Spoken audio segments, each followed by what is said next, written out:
Good evening, everybody. Welcome to our latest Permanent Style talk. Thank you all very much for coming out on a Friday and being here. My guest this evening is Tony Gaziano.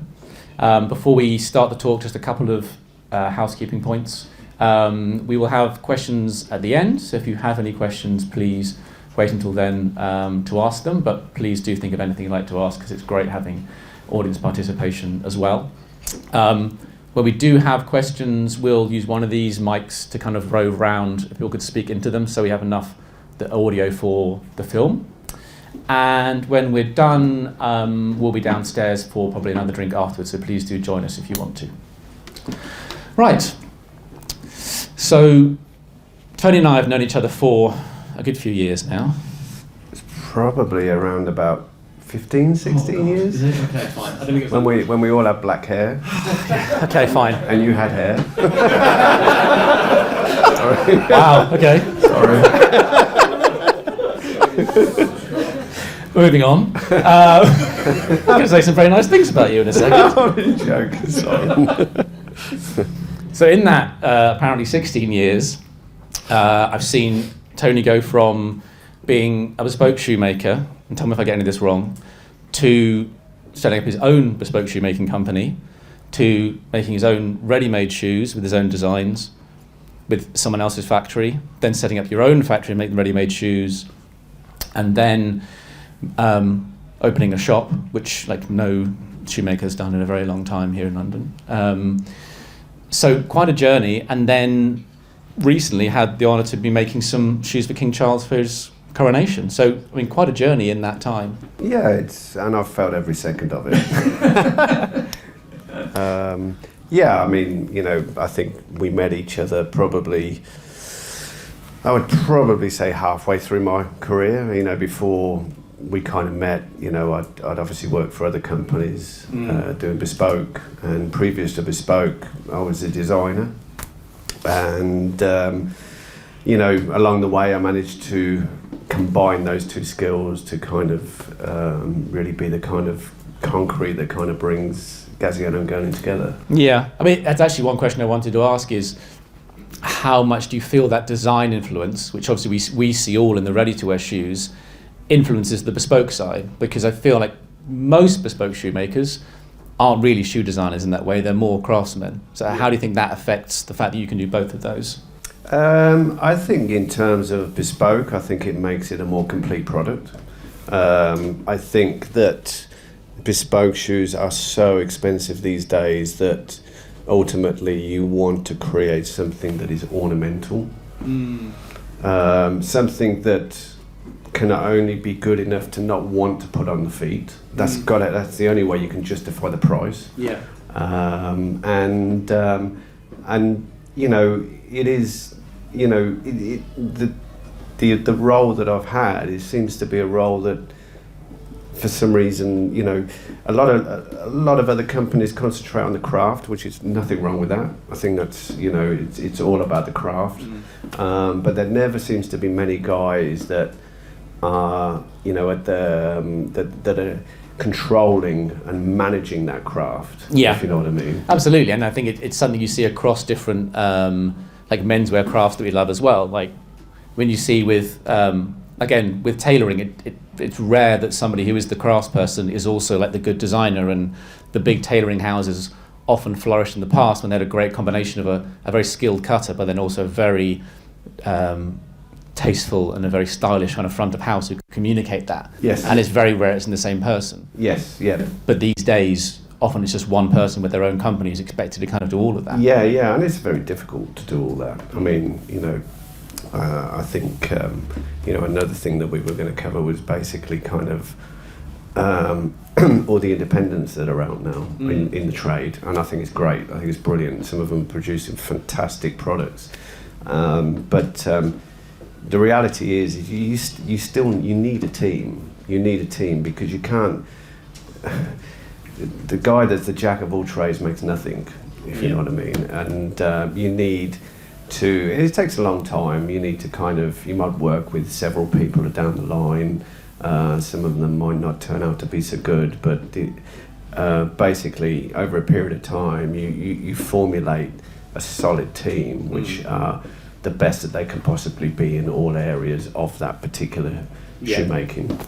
I mean, is it fair to say that actually a lot of those independent bespoke shoemakers, I mean, they're often like outsourcing, say, the closing, certainly the last making, like some of those they're kind of sending to other people, and not the last making, but the shoe trees, or so they are really kind of mini teams. It just happens to be that a lot of those support staff are kind of freelance, and the UK can kind of support that, whereas for you, you're just bringing all those same people kind of in-house. Yeah, there's definitely a mixture of that. I mean, that's certainly a British thing, where, you know, London independents or companies will send out to closers, and those are the craftsmen that stitch all the upper part of the upper. It'll come back to the main shop, then they'll send out to the sole makers, and then they'll do their bit, and then it will come back. And that's how the shoe's kind of put together, and it's been that way for 100 plus years, you know. So, I mean, it's something that I think because of the manufacturing side of the business, we could not kind of compromise the inconsistency in, not quality, but self-interpretation.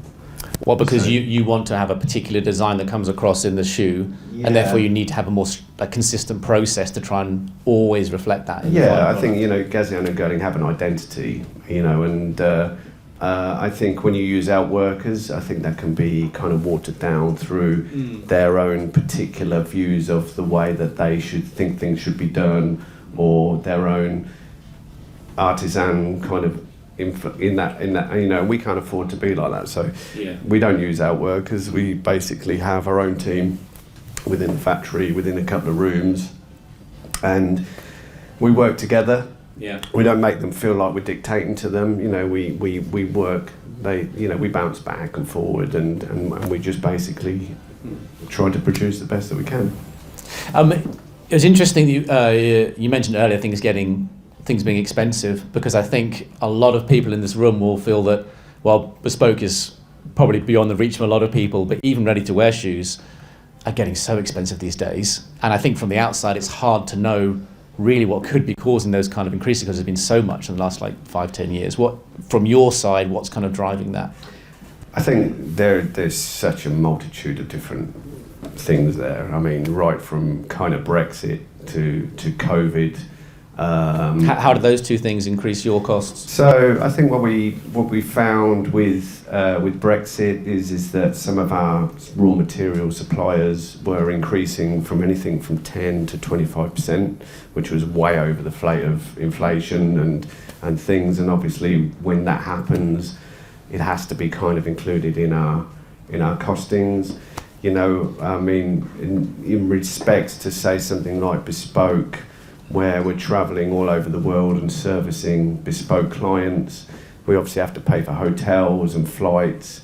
I mean, I don't know if you guys have noticed in the last 3 or 4 years that the prices of London hotels have just gone through the roof. You can't get a standard room for less than probably £800 a night, you know, which, and I'm sure, I don't know, correct me if I'm wrong. Well, it's only the kind of luxury hotels which customers expect you to be in and have a suite in when you're going to do the appointment, right? You can find something cheaper, but then where on earth are you going to do the appointment? So it's so much harder for you when you're the person getting a suite at the good hotel to do that. Yeah, exactly. You know, and even something as menial as the fact that whenever I see a client, I might see a client in London maybe 3 times for 3 different fittings, or maybe more than that. You know, the train fare's like £150 a drop. It's just ridiculous, you know what I mean? Of you coming down from Kettering into London, yeah. For those who don't live, I live in the country, I don't live in the smoke. So, you know, we pay out tens and tens and tens of thousands of pounds on travelling, and it's unfortunate that it has to be, you know, incorporated in the cost of the shoes. It's part of that, you know, and along with increasing kind of material costs, and the other fact is as well is that we show a huge amount of respect for our craftsmen. Yeah, I was going to say, because I think what we've heard from a lot of other kind of areas is that that's the biggest area that's really struggling for tailors or for other people. We did an interview recently with Nicoletta Caraccioni in Milan, who's having to close, and she spent 8 years trying to find good coat makers and trouser makers to help her continue the business. And even though her, suits are now £6,000 and up, like there's still the demand there from people around the world, but she can't find the people to make it at that level. Well, staff is incredibly difficult, and especially like bespoke people. I mean, it's like for years and years, and this really comes from when my partner Dean was an outworker.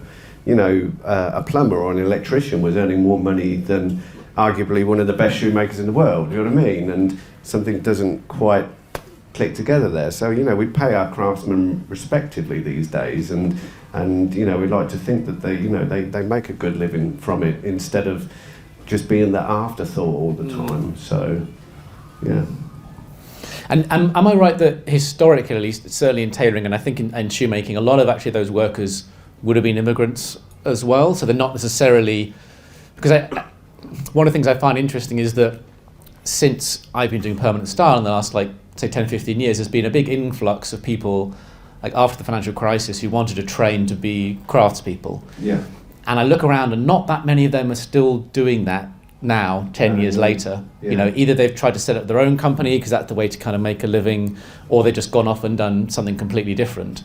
And I feel like maybe it's too much to expect somebody in England with other wage expectations and education or whatever to kind of do that just making role day in, day out for the rest of their lives.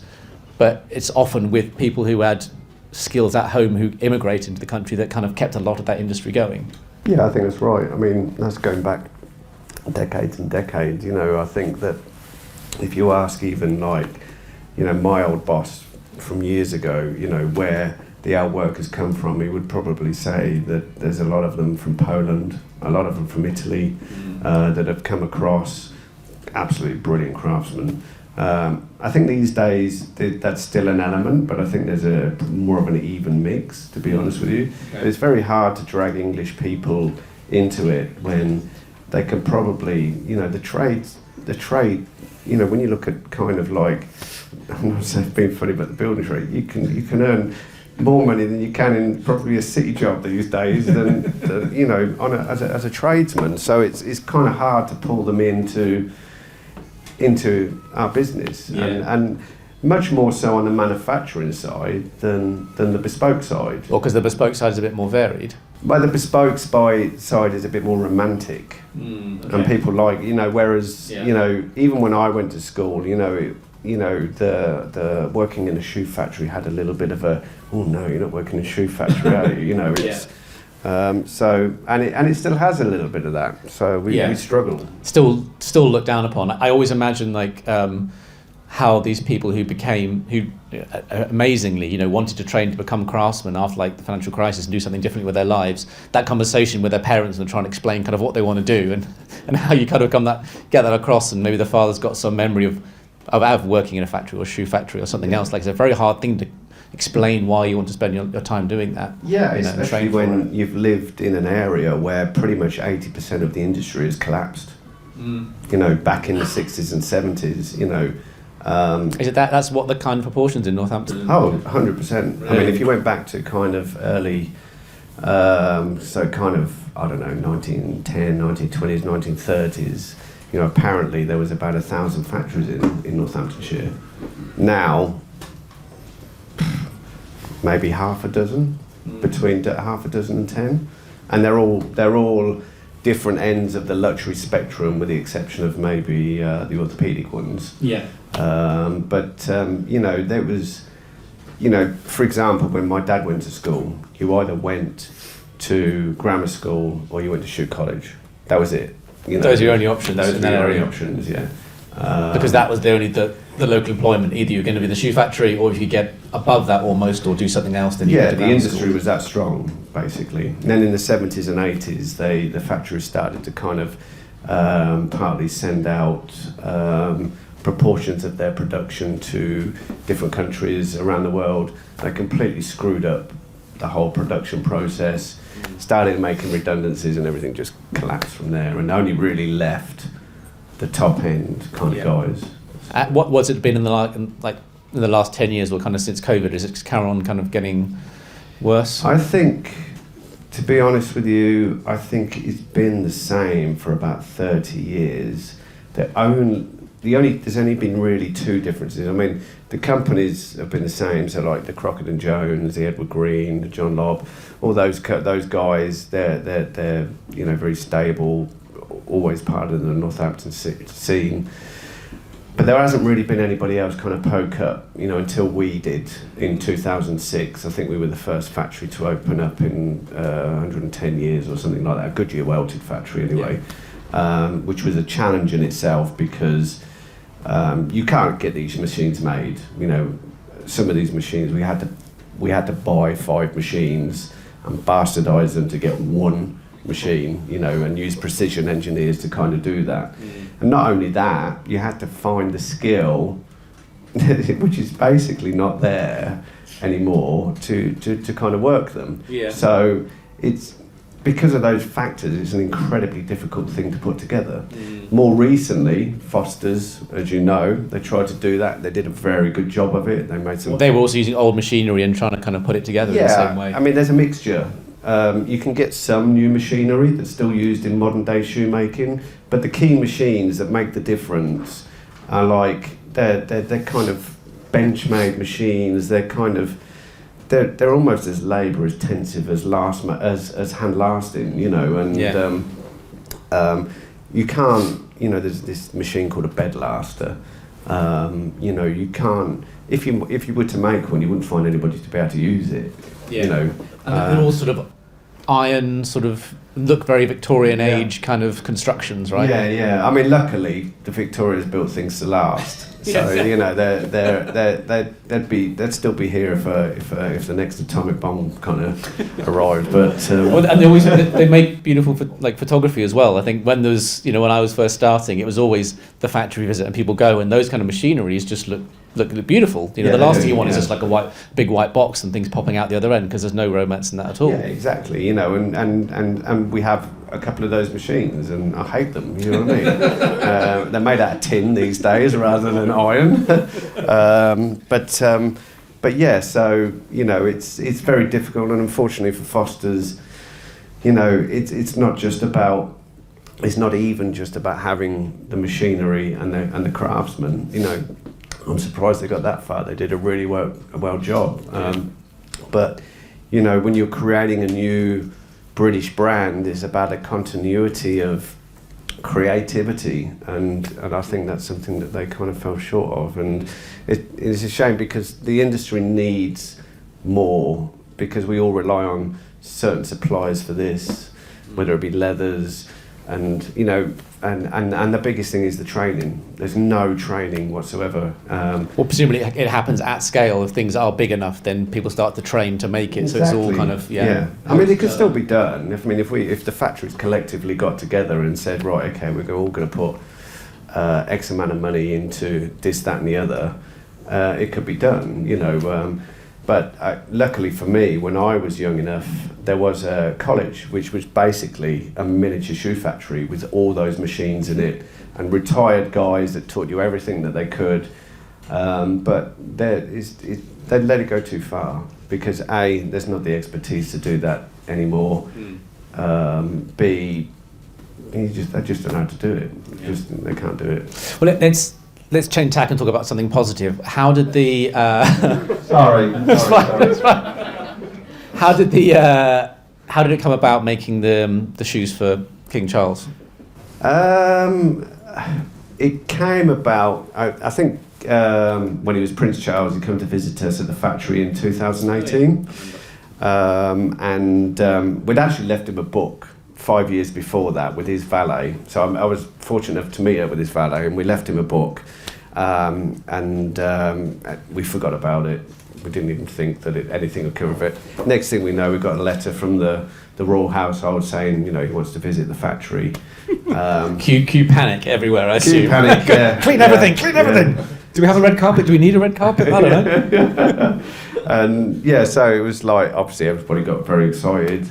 We were kind of rushing around like lunatics, and then, you know, all the kind of security kind of come in to make sure we weren't hiding bombs in the corners and things like that. And kind of like shoemaking equipment which looks like a dagger or some kind of lethal device. Yeah, that's hidden right. away. And then he turned up, and we all had a great time. I mean, I've got to be honest, he's the most disarming, delightful person you could ever imagine, and he made everybody laugh in the factory. I think he thoroughly enjoyed the visit, and you know, we kind of pleaded with him to make him a pair of shoes, to which he agreed. So the next thing we did was we ended up at Clarence's house at 8 o'clock in the morning, about half hour after he got out of bed, and measured him up for a pair. But this was right after the visit or before the coronation, because there's a few years in between. This was well right? before the coronation. Oh, okay, so right. this was probably late 2018. Okay. I think up to the coronation we made about 4 pairs for him. You know, probably about 3 pairs of Oxfords, and then the 4th pair was actually a bow pump, tuxedo pump, and that was that. So then we had COVID and then bless her, the Queen passed away, and the next thing we know is we get an email saying, you know, Prince Charles is going to wear your shoes for the coronation. So it wasn't a pair of shoes that we'd actually made specifically for the coronation. Oh, was it not? Okay. It was the tuxedo shoes, and what they wanted to do was take the bow off and put this ornate family buckle on that they'd used for previous things, and so that's what we did. So basically, you know, we put the buckle on, and he used them for the coronation. I remember only really noticing the shoes when he has to do the whole thing of being anointed with oil and was like disrobing, and has to go into a little. Well, I think he chose to go into a little box for people, you know, some quiet contemplation. Well, believe me, we noticed the shoes a lot more than that. I don't think we saw anything else in the coronation. I think my biggest fear was, it was like, I was thinking, God, I wish I'd put a rough sleeve on the bottom, on the soles. Because I was just praying, please don't slip, please don't slip.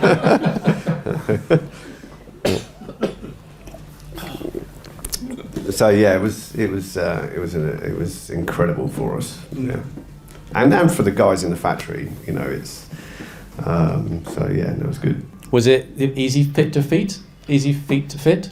No. Without getting too in depth, I mean, you can see his hands. It's quite, you know, he has some arthritic issues which kind of happen in his feet as well. So you get to the point where anything that touches you hurts, if you know what I mean. And considering he spends a lot of his life standing up, you know, we padded out pretty much the whole shoe, and we have done every shoe that we've made here. Really? Okay. And I think that's why we've made quite a success of what we've done for him. He's ordered some shoes since the coronation as well. Okay. You know, we really try to give them nice support, but make them feel like a sneaker for them, so they're just very, very comfortable. And obviously, I mean, he's famous, at least among like menswear nerds, for having old like lobs and patching them and so on.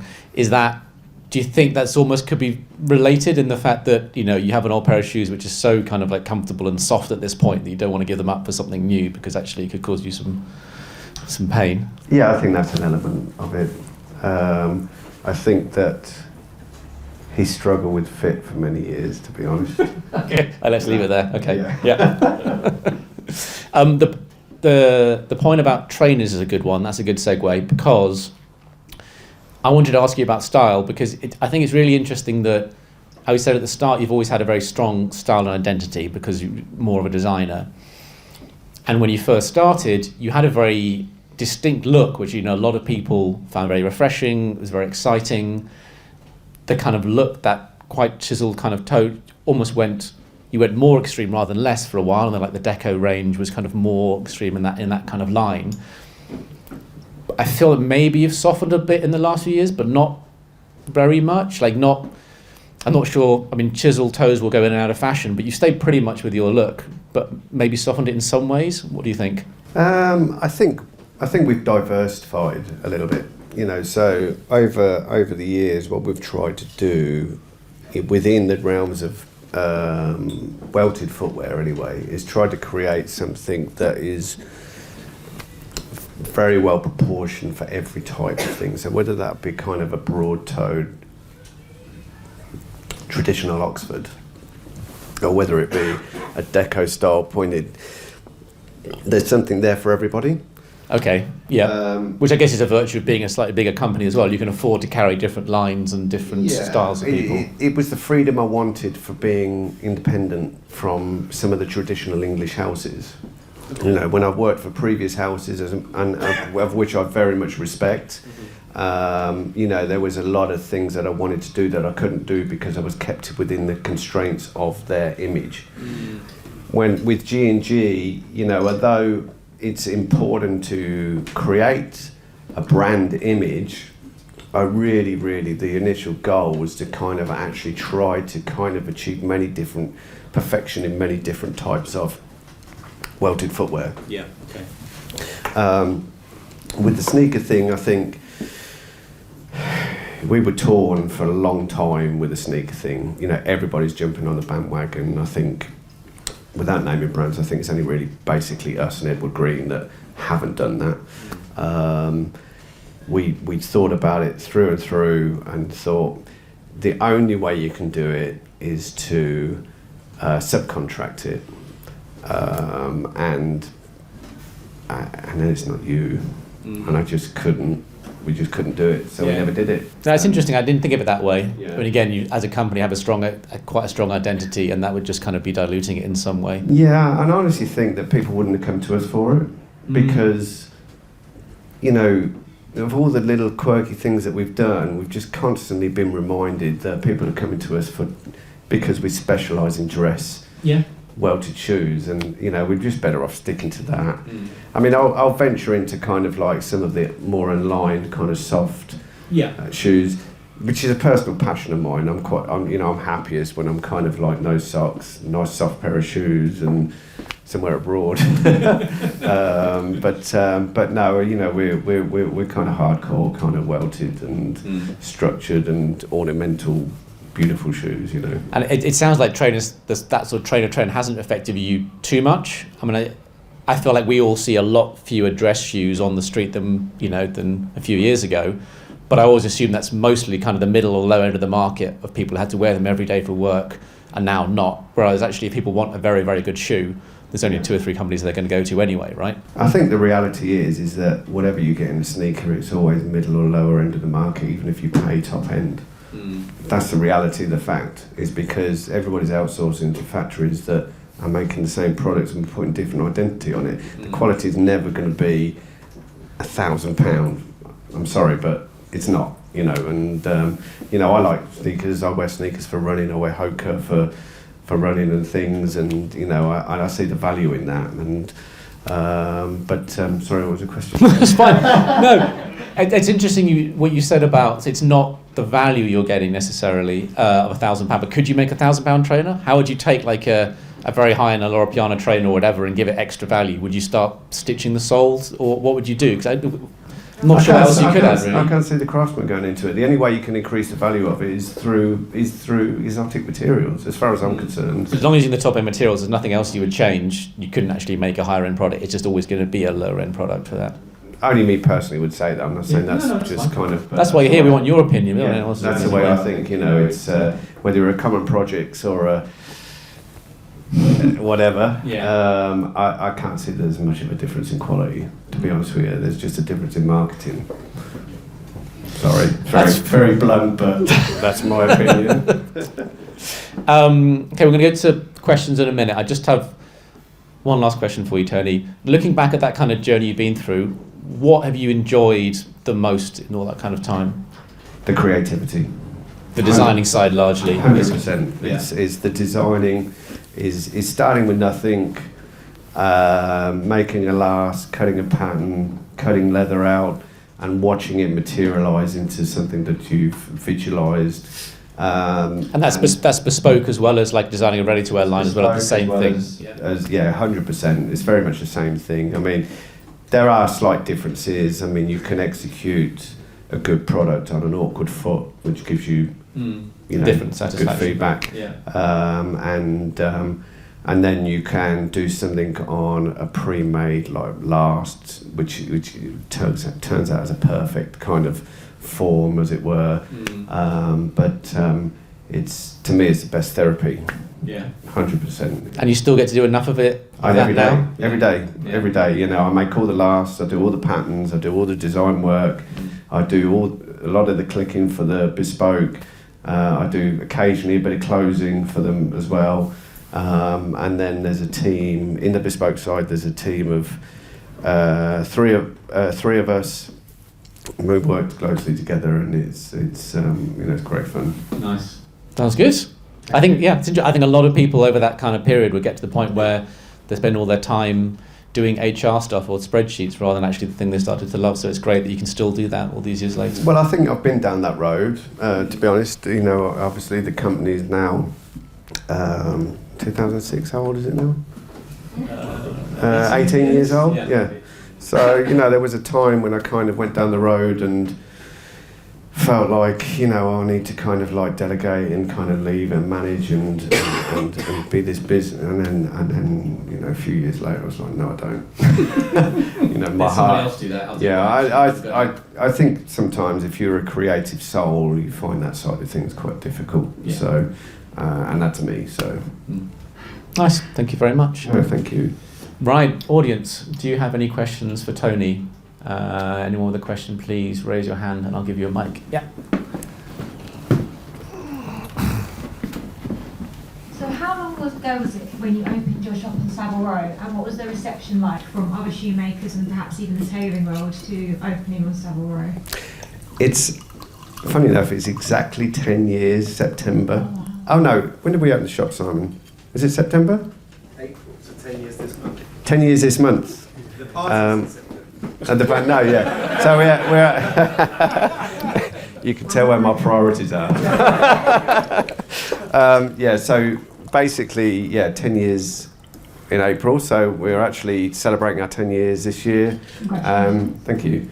And we're developing some new designs for it, and then we're going to have a little bit of a party and kind of pat ourselves on the back. And what was the other question? What was your reaction from other shoemakers and the reaction of tailoring houses to being on Savile Row? I'm not sure about the reaction of other shoemakers. I think it took a while for some of the other tailors to warm to us. They didn't know us as a brand. There was probably certain people that thought names will not be named. Shoemakers shouldn't be on Savile Row. It should only be tailors. But it didn't last very long. To be honest with you, I think we're pretty good friends with 90% of the tailors on the row, and they're very, very supportive to us. So, you know, it, as with anything new, people just tend to be a bit funny, but, you know, so it didn't last very long. Thank you. Anyone else? Question for Tony? Yeah, at the back. Hello there, Tony. Nice to meet you. Nice to meet you. So I'm from the mainstream luxury fashion sector, which is very, very saturated and very, you know, trend-driven. That's slowly starting to die now. Right. How is it going as far as like, would you say bespoke versus ready-to-wear? Because what we're seeing is that we're seeing in the luxury sector, at least, that people are looking for something now more unique and different, and everybody's doing this sort of what they are now calling quiet fashion or silent fashion in luxury. And it's very easily replicated in other sectors of fashion. Would you say that the bespoke side is now growing more, or would you say ready-to-wear is still a steady sort of? I think ready-to-wear is the most difficult part of our business. I think made-to-order is the strongest part of our business, and then bespoke is it's growing quite aggressively for us. But the made-to-order is the key, I think, because there's still a lot of guys out there that don't have the patience or the understanding of bespoke. They want something special that's not off the shelf, and the made-to-order is a nice balance. So you don't have to wait that long. They get to choose a multitude of different shapes, leathers, soles, different things. I mean, I think you're more likely to have the equivalent in tailoring than you are in in other shoemakers, wouldn't you say that? Yeah, that's true. So you're not altering the last for the fit, but you're doing everything else. Exactly. Yeah. So you're giving people kind of personality, if you know what I mean, but you're you're not kind of dragging them into kind of 18 months of kind of like, let's fit you here, let's fit you there. So I think that's the sweet spot. Yeah. Right. Thank you.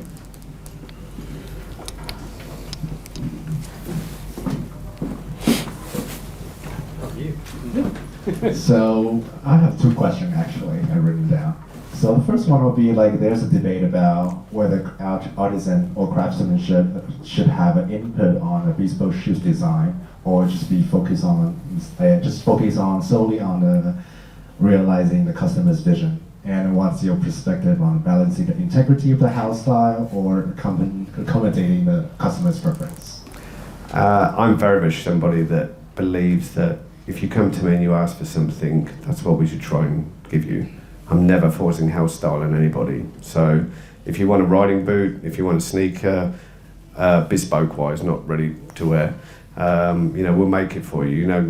Our whole goal is really just to kind of make you happy in exactly what you've got, in what we can provide for you. So, we do have house style, but it's never forced on people.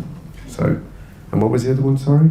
Yeah, and haven't said it. So the other one is more about what are the lesser known challenges that you face as a shoemaker that like balancing between ready to wear and bespoke that probably lesser known, but it's equally important.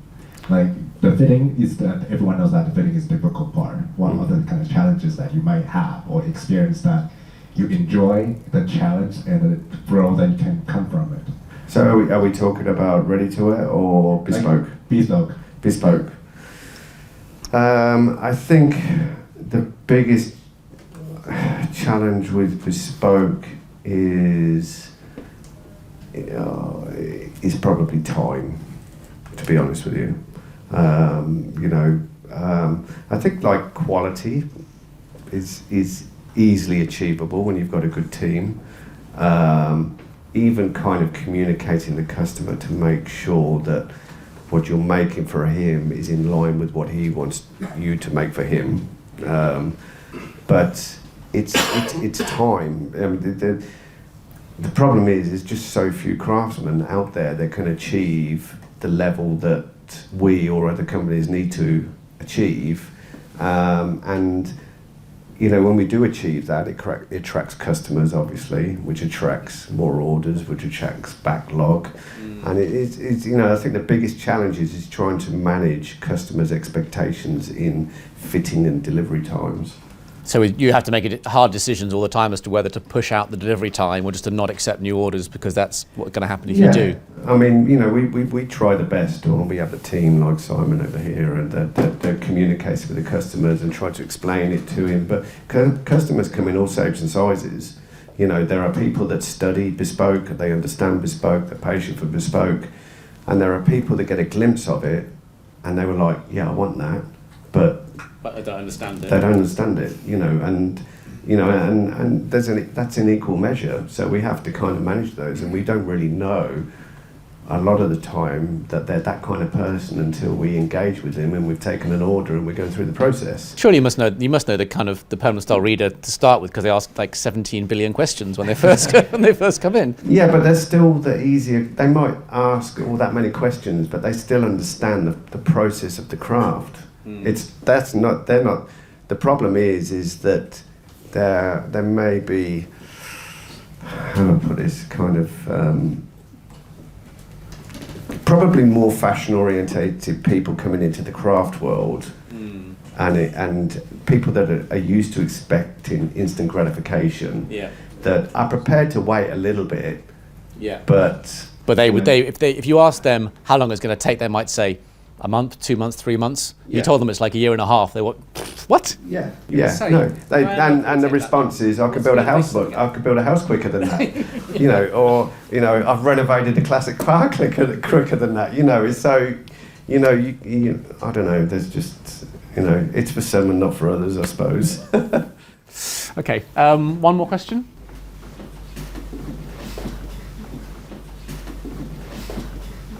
Obviously, I work for G&G, so that's fine. Thank you for clarifying. I think one thing I think not many people, I guess, understand is obviously Tony is the creative, but not a lot of other businesses have two great minds, whereas we are very fortunate to have Tony and Dean.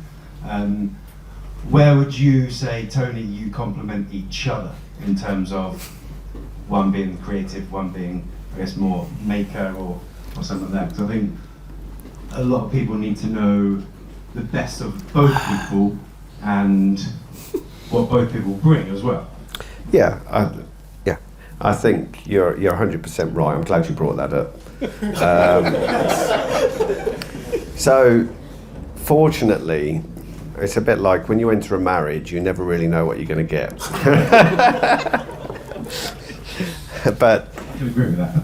yeah, me and Dean have complemented each other we're exactly the opposite, but exactly the same in so many different ways. We've complemented each other right from the very beginning to cover what I think is most areas of the business. Whereas I'm craft, he's quality.